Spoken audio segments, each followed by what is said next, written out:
اللهم صل على سيدنا محمد يا رب صل وسلم دائما ابدا على حبيبي. اور یہ بھی یاد رکھو کہ بہت سے بیمار نا خام خامے فنٹر بننے کی کوشش بھی کرتے ہیں. ابھی ہمارے ایک دوست ہیں یہیں بیٹھے ہوئے تھے, ٹائیفائڈ ہوا ہوا ان کو. ٹائیفائڈ کے بعد ابھی اٹھے, ہاتھ کانپ رہے ہیں, کمزوری بہت زیادہ, اور روزے رکھ رہے ہیں. میں نے کہا آپ نہیں رکھو روزے, آپ اپنی کنڈیشن دیکھو یار. ابھی ٹائیفائڈ کا حملہ ہوا ہے آپ کے اوپر, بیماری سے اٹھے ہو, دوبارہ حملہ نہ ہو جائے. کمزوری میں تو دوبارہ بیماری, کانپ رہے ہیں ہاتھ. لیکن ماشاءاللہ کہہ رہے ہیں پھر پتہ ہی نہیں چلے گا رمضان کا. اسی دفعہ پتہ چلے گا, اگلی دفعہ بس اسی دفعہ 2-4 دن پتہ چلے گا, اگلی دفعہ کا پھر چانس. ہم چاہتے ہیں کہ 25-30 سال اور پتہ چلتا رہے رمضان. تو بیماری میں اگر بیماری بڑھنے کا اندیشہ ہے تو پھر روزہ چھوڑ دینا افضل ہے, کیونکہ اللہ کی گنجائشوں سے فائدہ اٹھاؤ. اللہ کے سامنے بھکاری بن کے رہے, اللہ تو نے مجھے ایک تحفہ دیا میں اسے لوں. اللہ کے سامنے فنٹر گیری نہیں کرو کہ آپ کو ایک گفٹ دے رہا ہے, آپ کہہ رہے ہیں مجھے ضرورت ہی نہیں, میں تو ایسے ہی چلاؤں گا ٹائیفائڈ میں. تو اگر ایسی کنڈیشن ہے تو پھر انسان اللہ کی رخصت سے فائدہ اٹھا. لیکن جہاں اللہ نے رخصت دی ہے, اللہ نے گرمی کی وجہ سے رخصت نہیں دی, مزدوری محنت کی وجہ سے رخصت نہیں دی ہے, وہ تو رکھنا پڑے گا. کتنی ٹینشن, روزہ تو نام ہی ٹینشن کا ہے نا. روزہ نام اس کا ہے کہ تڑپو پیاس میں, بھوک میں تڑپو, ٹینشن ہو, اسی میں ثواب ہے. صحابہ کرام اتنے مزے سے خوشی سے روزے رکھتے تھے. ہم تو صرف رمضان کے نا وہ نفلی روزے گرمیوں میں رکھتے تھے. حضرت جابر رضی اللہ تعالیٰ عنہ تھے غالباً, جب ان کی موت کا وقت آیا رو رہے تھے. لوگوں نے پوچھا کہ ہم موت کے ڈر سے رو رہے ہیں. فرمایا نہیں, گرمیوں میں جو اللہ کے لیے روزے رکھتا تھا اور پیاس کی شدت سے جو زبان خشک ہوتی تھی, اس میں جو مزہ آتا تھا, وہ مزے اب ختم ہو رہے ہیں. کیونکہ جس کو عشق ہوتا ہے نا اللہ سے, اس کو تو محبوب کی یاد میں تڑپنے میں مزہ آتا ہے. متنبی نے کیا پیاری بات کی ہے, عدل العوادل حول قلب الطائہ. مجھے یاد دلانا ہے, روزے کے کفارہ بھی بیان کروں گا. یہ جو توڑ دیتے ہیں نا, ان کو سزا کیا ہے دنیا میں اس کی. عدل العوادل حول قلب الطائہ وهو الاحبۃ منہ فی سودائہ. شاعر کہتا ہے کہ ملامت کرنے والوں کی ملامت میرے دل کے ارد گرد گھومتی ہے, اور محبوب کی محبت میرے دل کے سیاہ نقطے میں ہے.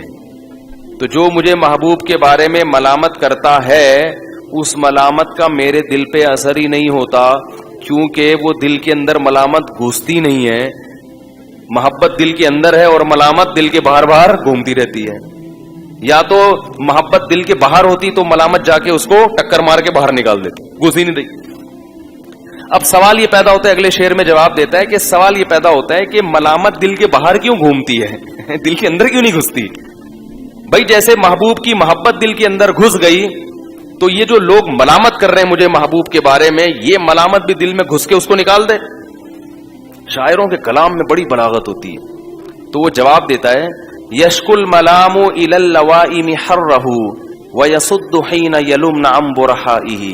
کہتے ہیں وہ ملامت اصل میں گھسنے کی کوشش کرتی ہے, لیکن محبوب کی محبت سے دل گرم اتنا ہوتا ہے کہ اس کی گرمی کی وجہ سے وہ جلنے لگتی ہے, اور واپس جا کے جس نے ملامت کی ہے نا اس کو شکایت کرتی ہے کہ کدھر بھیج دیا تم نے جا کے مجھے. نہیں آ رہی بات سمجھ, جا کے کس کو شکایت کرتی ہے؟ جس نے ملامت, جو ملامت کرنے والے ہیں نا, وہ تو کہہ رہے ہیں ملامت کرنے والیاں, لیکن میں والے بنا رہا ہوں اس کو فی الحال, کیونکہ آپ پھر ادھر ادھر دماغ آپ کا جائے گا. وہ تو کہہ رہے ہیں ملامت کرنے والیاں, کیونکہ عورتوں کی ملامت کا اثر زیادہ ہوتا ہے انسان کے اوپر. کہتے ہیں جو ملامت کرنے والیاں ہیں نا, ان کو جا کے بتاتی ہے ملامت کہ بھائی بھیجا تم نے غلط جگہ پر ہے, اس کا دل بہت زیادہ گرم ہے. تو اللہ کی محبت کا عشق اگر دل میں پیدا ہو جائے, محبت پیدا ہو جائے, تو انسان پھر لوگوں کی ملامت اور اپنے نفس کی ملامت, ان چیزوں سے لوگ تو کہیں گے کیا سوکھے جا رہے ہو روزے رکھ کے, کیا ہو گیا. جو لبرل لوگ ہیں نا, ان کو یہ مسلمانوں کی یہ بہت بڑی حماقت لگتی ہے, بھوکا پیاسا رہنا.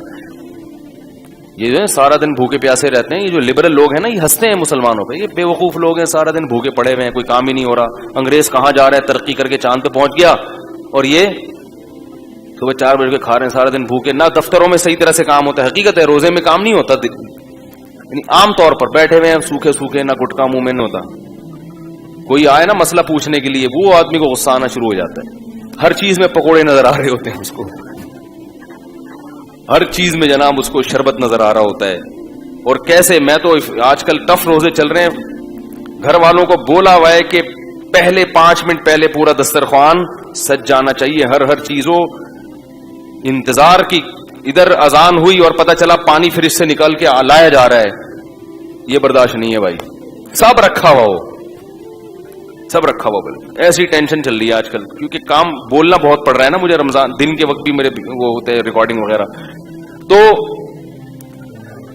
میں یہ عرض کر رہا تھا کہ بھائی اللہ کی محبت ہے تو برداشت کرنا پڑے گا. تو یہ جو لبرل لوگ ہیں نا، جو اسلام کا مذاق اڑاتے ہیں مسلمانوں کا، یہ بیوقوف، یہ بالکل ایسے ہی ہے کہ نوح علیہ السلام جب کشتی بنا رہے تھے نا تو قوم مذاق اڑا رہی تھی. نوح علیہ السلام نے کہا ابھی تم اڑا لو، کل ہم تمہارا مذاق اڑائیں گے. جس خدا نے پیدا کیا، جس رب نے بنایا، اس کا حکم ہے کہ چھوڑ دو کھانا پینا، اس کا حکم ہے، اور اجازت دی غروب آفتاب کے بعد کھاؤ، تو ہم اس کے حکم میں کر رہے ہیں. کوئی اور ہمیں کہتا تو ہم اتنے بیوقوف، کسی کے کہنے پہ تو ہم چائے اور گٹکے نہیں چھوڑتے. کھانا کہاں سے چھوڑ دیں گے؟ آپ کا باس آپ کو کہے کہ دوپہر کا لنچ چھوڑ دو گے؟ بولے گے جاب چھوڑ دوں گا میں، لنچ. اگر کوئی آپ کا باس گھر میں آ کے کہے آپ سے کہ میں تجھے جاب سے نکال دوں گا، صبح کا ناشتہ چھوڑ دے، وہ بولے بھائی میں اپنی کمپنی کھول لوں گا، صبح کا ناشتہ نہیں چھوڑوں گا میں. یہ تو اللہ نے کہا ہے تو بھائی ہم کرتے ہیں، ورنہ ہم کسی کو اتنی لفٹ نہیں کراتے. تو اللہ کے لیے ہے، اور ہمیں اللہ سے اس پر امیدیں ہیں. اسی بھوک پیاس میں وہ اجر دے رہا ہے. للصائم فرحتان، روزے دار کے لیے وقت اور ایک قیامت. کیسا مزہ آتا ہے خدا کی قسم، پانی پی پی کے. کھجورے کھاؤ، پانی پیو، افطار میں اوٹ پٹانگ چیزیں نہیں کھایا کرو، کھجوروں کو زیادہ فوکس کیا کرو، صحیح ہے نا؟ اس سے طاقت بھی آتی ہے، وزن نہیں بڑھتا، توانائی فل ملتی ہے، اور کھجور سے خون اچھا بنتا ہے. جب کمزور ہو گئے نا خون تو بنے گا. اب وہ چاہے الٹی سیدھی چیزیں کھا کے سڑا ہوا خون پیدا کر لو، خون کی کمی ہو جاتی ہے نا، اور چاہے تو نفیس چیزیں کھا کے. اچھا یہ آپ کے پاس رمضان میں آپ کو یہ آپشن ملتا ہے. میں اس لیے بار بار کہتا ہوں کہ رمضان میں اپنی خوراک کا شیڈول ہمیشہ کے لیے چینج کر دو، عادت بنا لو. اچھی اچھی چیزیں کھائیں گے، گندی چیزیں کہیں یہ تیل ویل چکنے چپڑے، پکوڑا بھی کچھ تھوڑا سا تیل میں ہو اور اچھے والے تیل میں. یہ جو بازار کے پکوڑے ہیں نا، یہ اس تیل کو تلچھٹ بنا کے جلا کے 50 لوگوں کو کے پکوڑے اس میں تلے ہوتے ہیں، وہ ڈیزل بن چکا ہوتا ہے. وہ یہ جو بازار میں پکوڑے ہو رہے ہیں، تو اگر کوئی اچھا ہے جاننے والا تو پھر تو ٹھیک ہے. تو یہ جو ایسی چیزیں ہیں نا، ان سے کیا کر لو تو آپ دیکھو 1 مہینے کے بعد آپ کے ایسا خون نتھر جائے گا، آپ کی آنکھوں میں بینائی تیز ہو جائے گی، آپ کے دماغ فریش ہو جائے گا. تو یہ رمضان میں اللہ نے ہمیں بہت اچھا موقع دیا ہے اپنی خوراک کے شیڈول کو چینج کرنے کا. اچھی خاندانی چیزیں کھانا شروع کر دو، زیتون، انجیر، شہد، اور کیا ہے یہ جو ہے آپ کا، اور کھجور، دلیا، جو، یہ چیزیں کھانا شروع کر دو. سمجھ رہے ہو؟ اپنے خرچے پہ. اچھا تو جلدی سے میں اس طرف آ جاؤں. تو رمضان کا روزہ اگر کسی نے جان بوجھ کر توڑ دیا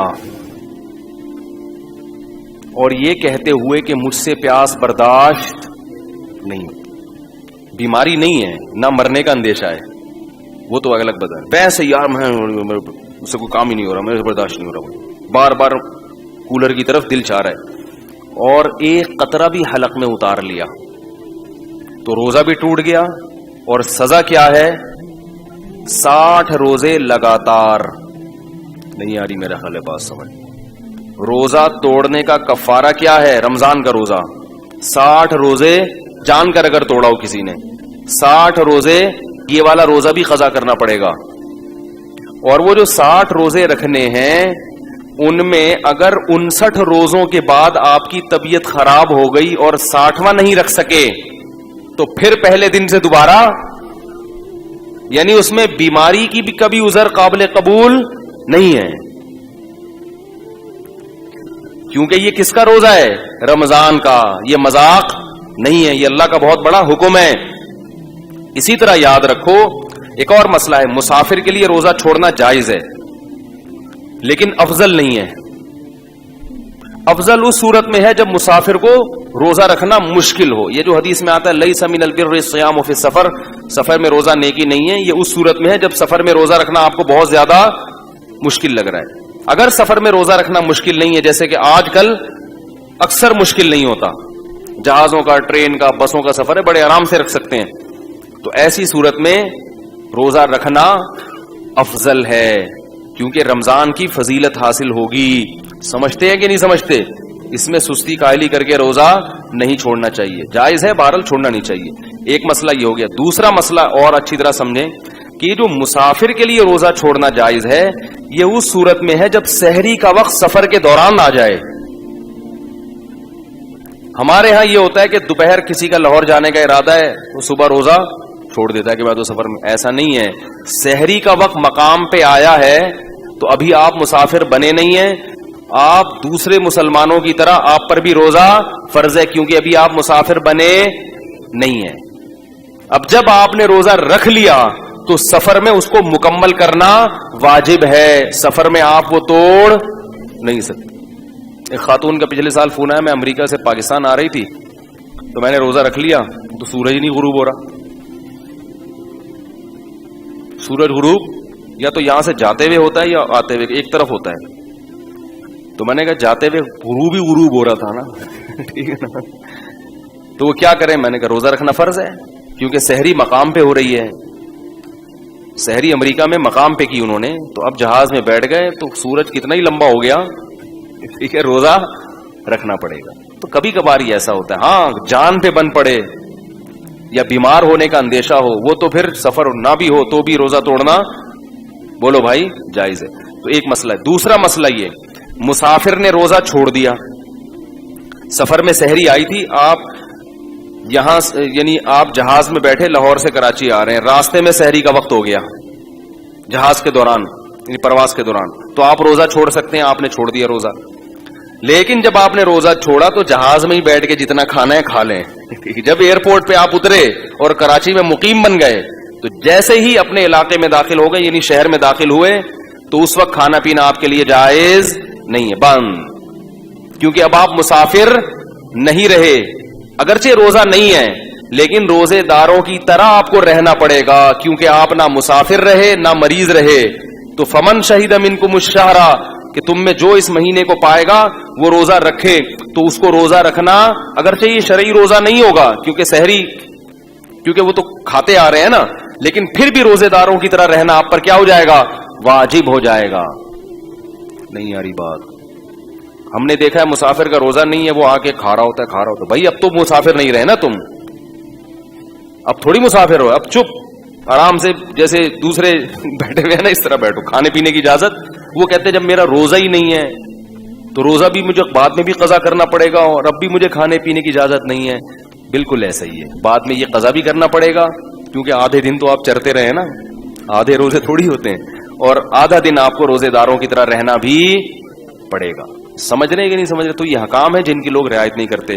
تو یہ تو خیر آج کا موضوع اسی طرف چلا گیا. اب میں چھوٹی بات کی ہے، آج کل وہ جو لائیو شو میں ہوا نا، وہ عامر لیاقت صاحب کے وہ پھڈے بازی ہو گئی. تو ہمیں ان شووں سے وہ نہیں ہے کہ کیا ہوا کیا نہیں ہوا، اس میں کچھ باتیں جو غلط ہیں اور وہ ان کو ڈیفائن کرنا یا ان کو ہائی لائٹ کرنا اس لیے ضروری ہے کہ یہ آئندہ بھی ہو سکتا ہے، اور اس میں لوگ دلچسپی لیتے ہیں، دھڑے بندی ہو جاتی ہے.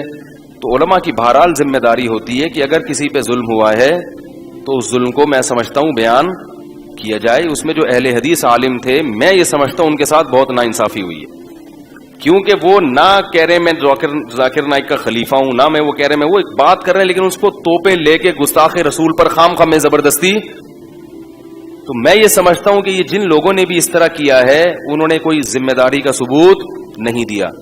باقی ڈاکٹر ذاکر نائک صاحب نے جو یہ لفظ، ایک ایسا لفظ استعمال کیا کہ جو نبی کی جس سے توہین کا شائبہ ہوتا ہے، تو ہم نے سنا کہ بعد میں انہوں نے اس پہ معذرت بھی کی ہے، اور اس کا وہ باقی وہ مسئلہ کیا ہے تو میں نے آج جمعے کے بیان میں اس کو تفصیل سے بتایا ہے کہ اس طرح ذرا سی باتوں پہ الفاظ کی جو زبان لڑکھڑاتی ہے اور بندہ کہہ بھی رہا ہے کہ میری یہ نیت نہیں ہے، تو اس پہ فوراً توہین رسالت کے مقدمے مت چلایا کرو. میں نے اس کی کچھ مثال دی ہیں کہ حدیث میں بھی ایسی مثالیں ملتی ہیں کہ انسان کی زبان وہ بولنا کچھ چاہتا ہے، نکلتا کچھ ہے منہ سے، تو اس کو نبی صلی اللہ علیہ وسلم نے بھی نہ اللہ کا گستاخ قرار دیا، نہ توہین رسالت کا مرتکب قرار دیا. تو ہمیں اگر نبی کی سیرت کو فالو کرنا ہے تو پھر پورے طریقے سے فالو کرنا پڑے گا. تو وہ بڑا ظلم ہوا ہے ان اہل حدیث عالم کے ساتھ میں نے وہ کل کلپ دیکھا, مجھے لوگوں نے بھیجا تو میں نے دیکھا وہ بہت زیادہ وہ خام خام. اب ایسا نہ ہو کہ مجھے یہ ڈر ہے کہ وہ ایک جو ہے نا وہ ایک دلوس نکلنا نہ شروع ہو جائیں کہ یہ اہل حدیث جو ہیں وہ کیا ہوتے ہیں, معاذ اللہ گستاخ رسول ہوتے ہیں. تو پھر یہ کیا ہوگا اہل حدیث اور حنفیوں کا یا بریلویوں کا کیا ہو جائے گا ٹکراؤ. تو ہمارا ملک ابھی اس قسم کے ٹکراؤ کا متحمل بولو بھائی نہیں ہے. بھائی ملک میں بڑے پھڈے چل رہے ہیں. تو اس لیے جو بھی اس قسم کی چیزوں کو میں جذباتیت کا شکار ہوتے ہیں, سوشل میڈیا پہ ہمارا فرض ہے کہ ہم ان کی حوصلہ افزائی نہیں کریں اور ان کو بتائیں جو بھی اللہ کے رسول کو ماننے والا ہے وہ کبھی بھی گستاخ رسول نہیں ہو سکتا. سب مسلمان اللہ اس کے رسول سے محبت کرتے ہیں. تعبیرات میں کبھی کبھار زبان کیا ہوتی ہے, تو اس لیے کہ اگر علماء رہنمائی نہ کریں, سوشل میڈیا پہ لوگوں کے پھر بڑے زہریلے کمنٹس ہیں, اس سے اور زیادہ نفرتیں پھیل رہی ہیں. ہر آدمی اپنے ایک فرقے کو لے کے نا اب اس کو موقع مل گیا ہے. کوئی بھی ایسا جیسے کوئی کمزور پٹ رہا ہو نا اب اس کمزور نے آپ کے پیسے بھی لیے ہوئے تھے, بلکہ ایک طاقتور پٹ رہا ہو فرض کریں, اس نے آپ کے بھی پیسے لیے ہوئے تھے, تو آپ اس کو مار سکتے نہیں تھے. اب کیا ہوا ہے کہ وہ لوگ اس کو کوٹ رہے ہیں تو آپ بھی جا کے اس پہ چوری کا الزام لگا کے تھپڑ مار. مقصد چوری نہیں ہوتی, مقصد ہوتا ہے کہ اس نے جو ہے نا میرے پیسے دینے. ہم سرگودا میں تھے تو ایک چور پکڑا گیا, تو ایک صاحب نے اس کو 2-3 لوگوں نے نا اس کو درخت سے باندھ دیا. چور بڑا طاقتور تھا. اب لوگوں نے اس کو چانٹے مانٹے مارنا شروع کیے. تو میں چھوٹا بچہ تھا تو میں نے دیکھا پورا محلہ آ کے اپنی چانٹوں کی ٹھڑک وہاں پوری کر رہے ہیں, کیونکہ بہت سے لوگوں کو نا پیٹنے کا شوق ہوتا ہے لیکن ان میں اتنا دل ہوتا نہیں ہے کہ کسی پہ ہاتھ اٹھائیں. تو سب نے آگے بولا یہ بندہ ہوا ہے, ہاتھ بھی بندے ہوئے ہیں, چوری کی ہے پٹاخ, دوسرا آ رہا ہے وہ بھی پٹاخ, لاتے ہیں گھوسے. تو صاف پتا چل رہا تھا کہ ان کو چوری سے, کیونکہ ان کی چوری تھوڑی کی ہے اس نے, ان کو نہ چوری سے نفرت ہے نہ کوئی چور سے نفرت ہے, بس یہ بھی چاہتے ہیں کہ انگلی کٹا کے ہمارا بھی نام کس میں, شہیدوں میں آ جائے. تو ابھی وہ بیچارے اہل حدیث عالم سے کوئی گڑبڑ ہوئی تو ہر آدمی جو ہے نا رسول اللہ صلی اللہ علیہ وسلم سے عشق کا دعویٰ کر کے ایک بوچھاڑ کر رہا ہے. اس سے خطرہ یہ ہے کہ مسلکی اختلاف کہیں بہت زیادہ بڑھ نہ جائے جس کے مسلمان ابھی تحمل نہیں کر سکتے. جو بھی حق بات ہے اس کو بیان کرنا چاہیے اور اس طریقے سے اس پہ کمنٹس کریں کہ ایک دوسرے کے جذبات, یہ ایسا نہیں ہے جیسا ہم سمجھ رہے ہیں. مسلمان سب اللہ اس کے رسول کے چاہنے والے ہی ہوتے ہیں. تعبیر میں بیچاروں سے کبھی غلطی, جیسے جنید جمشید بیچارے سے ہو گئی تھی. تو یہ بڑا حساس ٹاپک ہے. اللہ تعالیٰ اس امت کو, ابھی وہ سنا کہ اعلان کیا ہے کہ وہ کسی اہل حدیث کو لے گا ہی نہیں چینل میں. عامر لیاقت صاحب نے کوئی اعلان کیا, اس سے اور پھر قواریت بڑھے گی. بھئی جب باقی آ رہے ہیں تو یہ کیوں نہیں آ رہے, شیعہ آ رہے ہیں, بریلوی آ رہے ہیں, دیوبندی آ رہے ہیں, تو وہ کیوں نہیں آ رہے. تو اس سے یعنی یہ ایسا, یا تو یہ کسی کی سازش ہے علماء کو آپس میں لڑانے کے لیے, اور اگر سازش نہیں بھی ہے تو بہرحال اس حرکت سے کون خوش ہو رہا ہے, شیطان. اور نقصان کس کا ہو رہا ہے. میں پہلے ہی اس کا قائل نہیں تھا کہ اس طرح علماء کو بٹھا کے نا مرغوں کی طرح لڑایا جائے آپس میں. یہ فروعی مسائل مدرسوں میں ہونے چاہیے, اور اگر بحث ہو بھی رہی ہے تو ایک دوسرے کے احترام کے ساتھ تمیز کے دائرے میں ہونی چاہیے. اللہ تعالیٰ سمجھنے کے عمل کی توفیق عطا فرمائے. مفتی طارق مسعود صاحب کے بیانات سننے کے لیے youtube.com/مفتی طارق مسعود کو سبسکرائب کریں, اور اگر آپ لائیو ویڈیو کو کبھی بھی مس نہیں کرنا چاہتے ہیں تو سبسکرائب کرنے کے بعد بیل آئیکن پہ کلک کرنا مت بھولیں. جزاک اللہ.